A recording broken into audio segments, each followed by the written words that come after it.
Okay, itamaksishchiko. Good day. It is Wednesday, January 7th, 2015. My holidays are over. But I thought I would take a break from all my thesis reading and course preparation, come out here to the pond for a couple of hours and do some research, see what's new out here phenologically, add to my winter phenology curriculum. Look at this here. See if we can zoom in on this guy. Where is he? Let's get the tree line here, straight up from the trees. There we go. That is an immature bald eagle.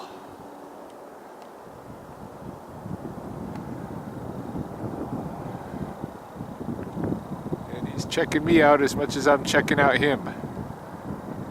Or her. Whatever the case may be. Had to swing back for a second look.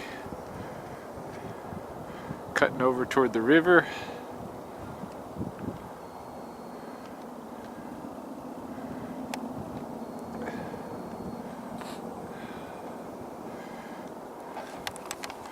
Yeah, so as I was saying, before I was so happily interrupted by an eagle, just out here to do a little bit of research, add to my winter phenology curriculum, see what's new, swap out SD cards in my trail cam, which has not as yet. It's been probably a week out here now.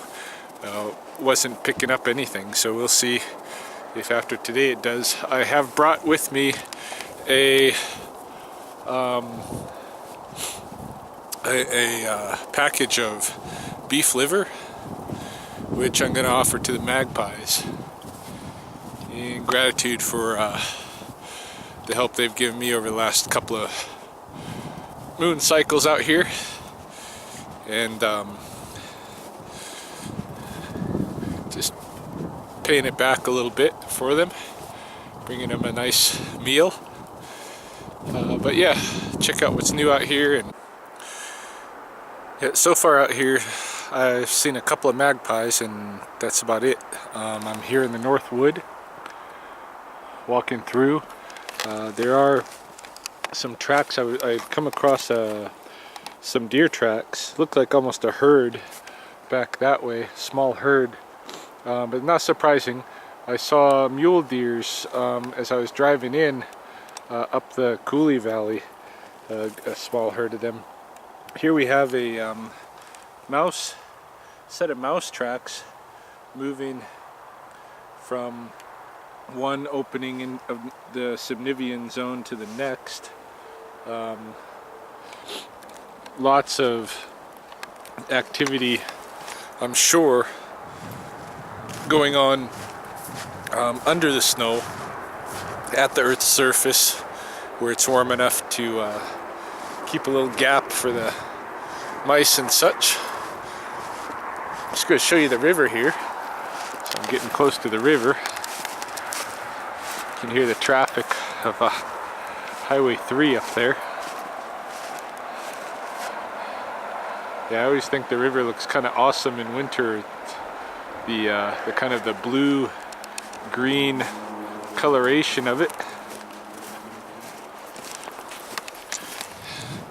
The icy snowmelt, non-summer silt look. Looks almost good enough to drink. I wouldn't dare. Yeah, I'm now down at the wet meadows. Getting closer to where I've got my camera, and I've missed a couple of wildlife shots. Oh, this is interesting. I always wonder where the hornet nest is every year, and I never find it until winter. But this is the remains of this last year's hornet's nest right there. Yeah, I know there's always at least one hornet's nest here at Sspopiikimi, and all summer long, as I'm kind of like moving through the very thick foliage, I get concerned that I'm gonna inadvertently come across that nest, hit it, and get very stung up.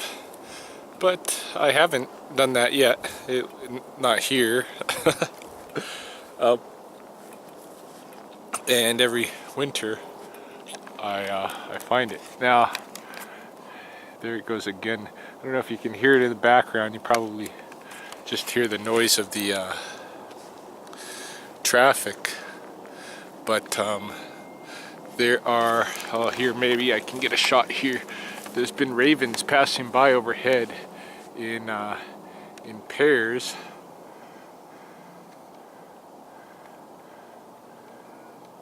I don't know if I'm getting them in the shot or not. I can't see it on the on my little screen here.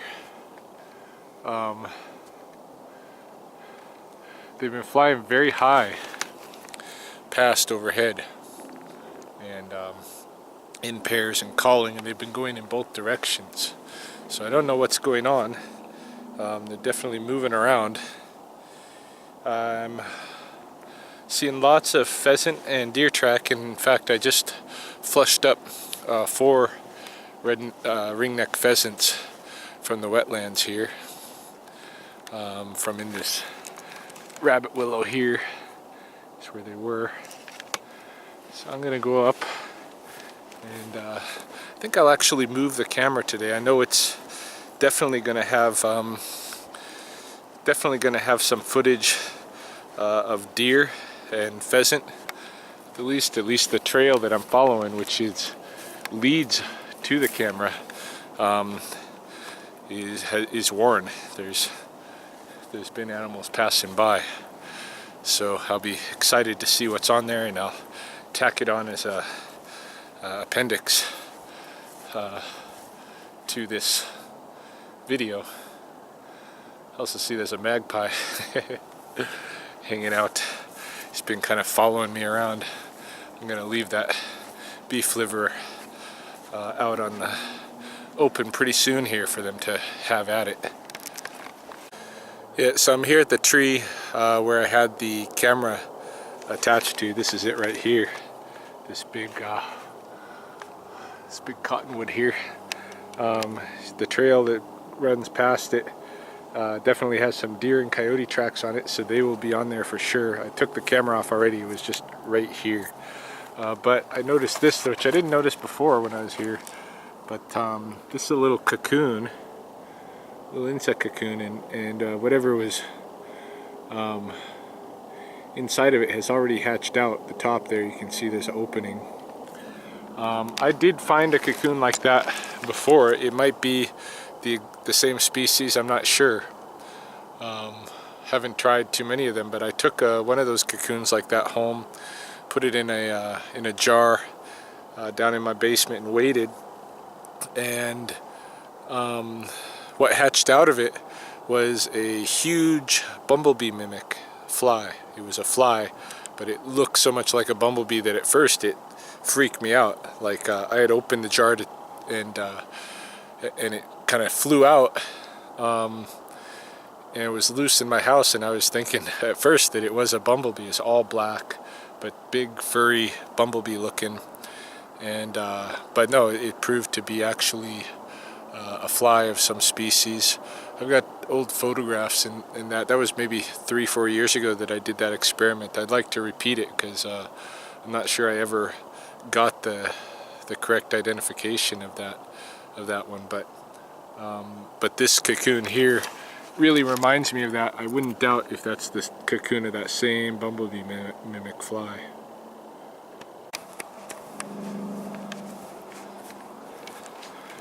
These magpies are just waiting for the liver that I brought.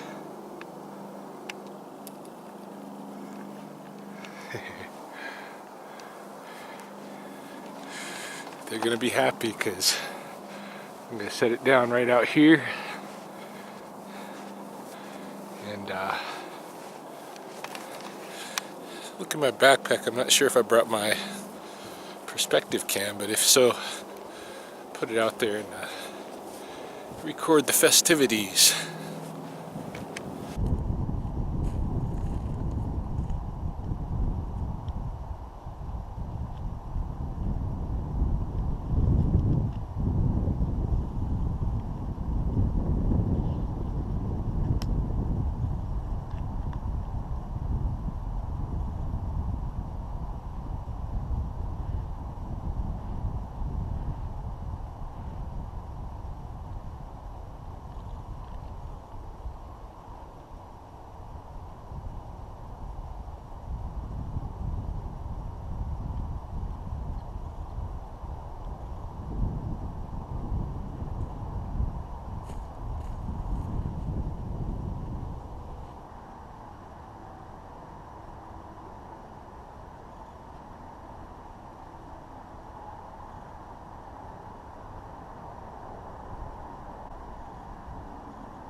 I'm at that area of the river where normally see a few waterfowl.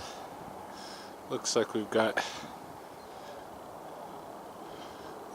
some female golden eyes down there today. 3 females, no, maybe even 4. Yeah, 4 female common golden eyes.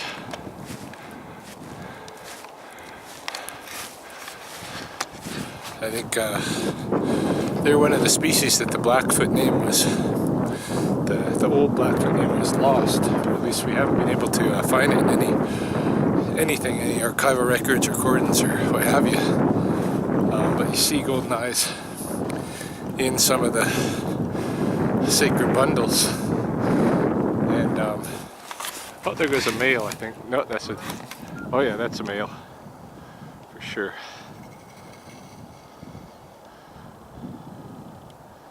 Yeah, so so the elders, under a research project from one of my students, gave these guys a new name and called them Sspopiikimi, which means the spotted duck, for that white spot on their cheek. Sspopiikimi.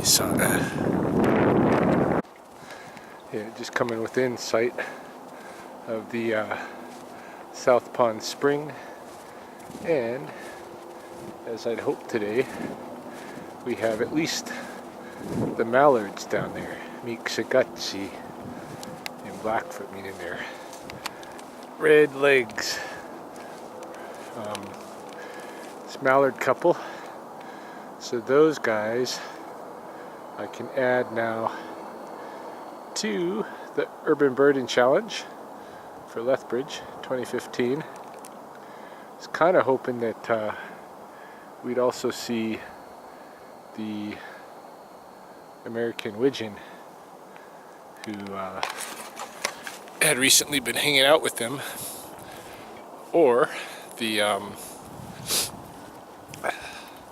also the teal. I think it was a green-winged teal female. I notice already out where I've left the liver, it's attracting magpie attention. They're going to take pieces of it, tear off pieces of it, fly away with it, and cache it.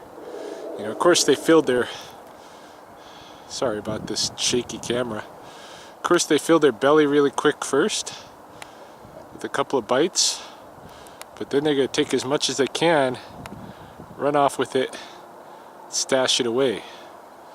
If they don't get it stashed away quickly, that whole pile of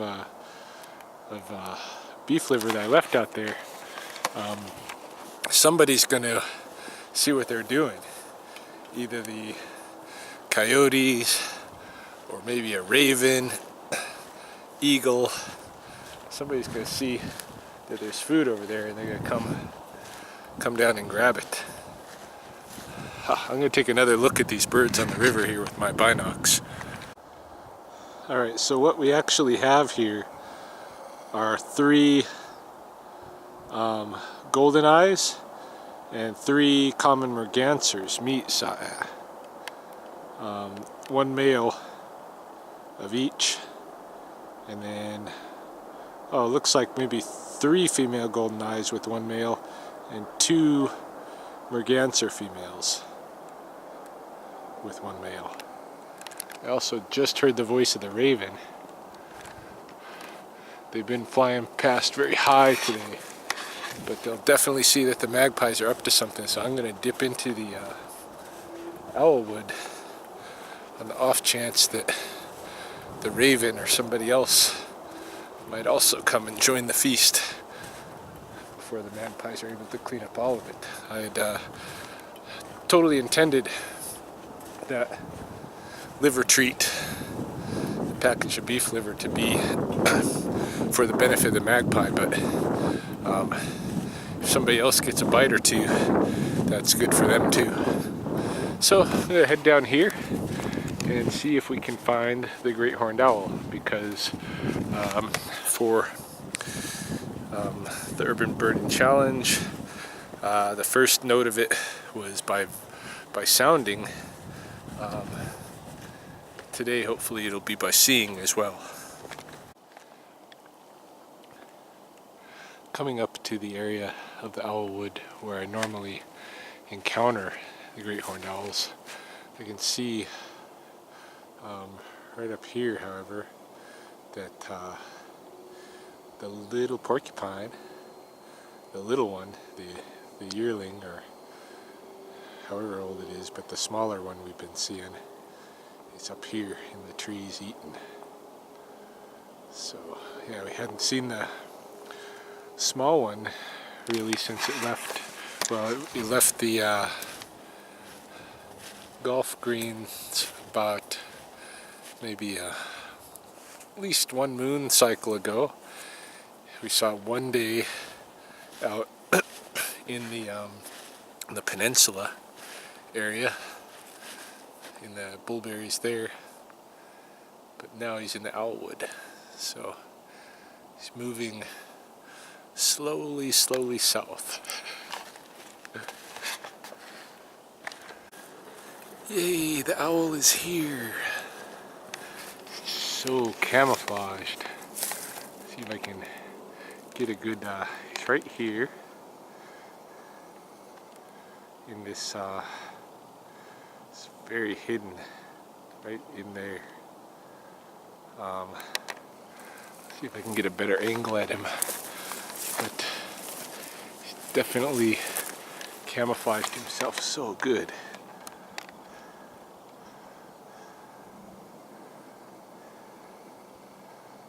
There he is. Coconut Stokie.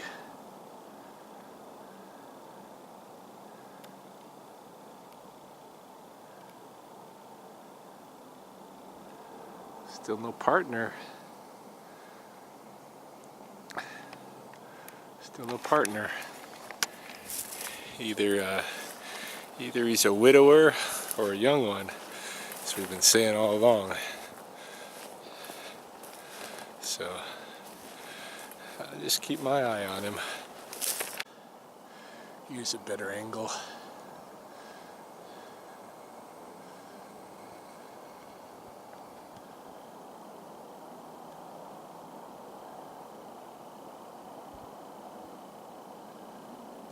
Yeah,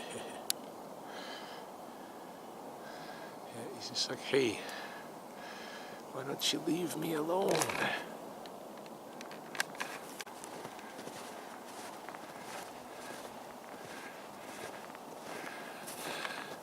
Just coming within view here of the wide south pool, and it looks as though the Magpies' feast of liver is over. So I'm going to head out across the ice and retrieve my camera. And I think just the Magpies had the bite, so I think it's going to be them alone on the film. But glad to have fed them. Yeah, I'm obviously back to my vehicle, and that looks like it's going to be it for the day. The only new species on the urban birding challenge will be the mallard duck, and actually I was over at Ken Orick's house the other day, and we saw some mallards, but they were so high up and we didn't have our binoculars or anything that they could have been teals, but we're pretty sure they're mallards. Anyway, it's going on the list as of today, but I was just laughing because I got back to my vehicle, found a note underneath my windshield wiper.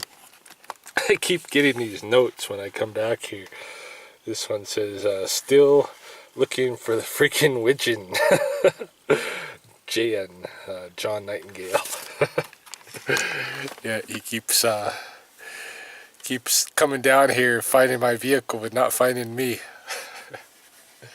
Anyway, and he knows I've been out for that widgeon. It's too bad. Didn't see the widgeon. Didn't see the shrike. Didn't see the merlin. You know, all the like the oddball ones that were just at the tail of 2014 that we were seeing. Now I'm not seeing them. But hopefully they make a return trip. You know, all of them we'll definitely see during the summer, but I'd rather just get them on the list early because we got enough to worry about in summer. Plus, it's kind of cool to note who's here in the winter, the oddballs. Anyway, taking off, and that's it for today for my nature learning.